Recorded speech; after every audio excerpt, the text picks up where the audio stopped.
Moments with God. My name is Carrington Breckenridge, and today we're going to be talking from Colossians chapter 4, verses 1 through 6.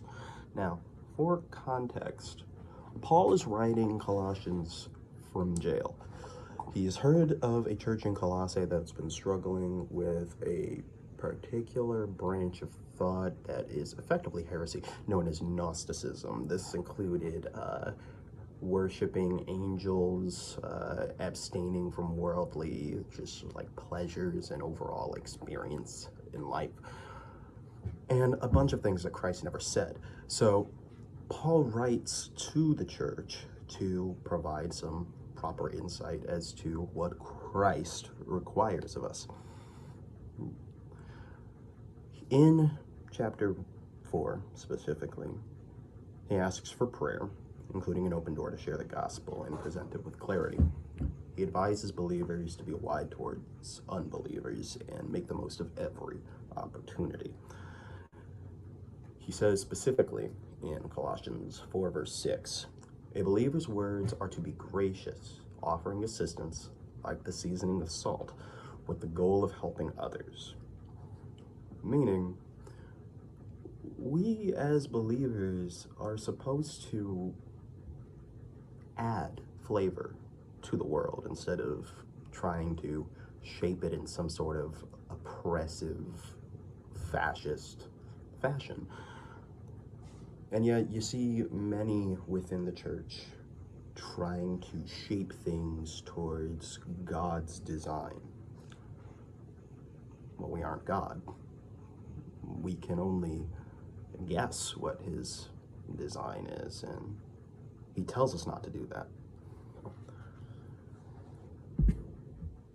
In Colossians verse 1, specifically chapter 4 verse 1, he says, "Masters, be just and fair to your slaves.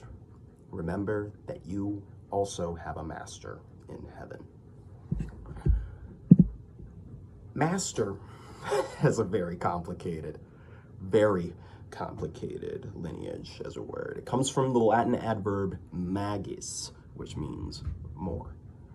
It first appeared in the English language over 1,000 years ago, referring to people who had authority over others, whether as rulers, employers, teachers, or fathers.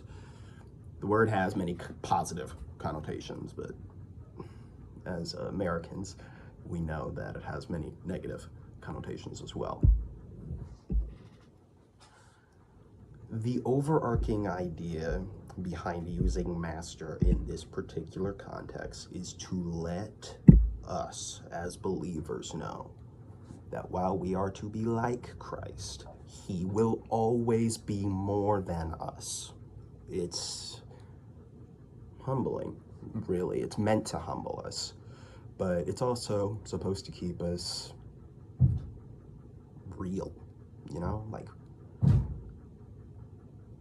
it's supposed to keep our eyes on the prize in terms of reaching people, evangelizing to others, and spreading God's love instead of, trying to be a master of the universe.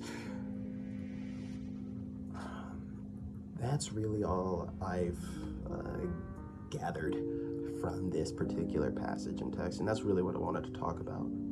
So, sorry if this is a little bit short, but that's it for me. See you.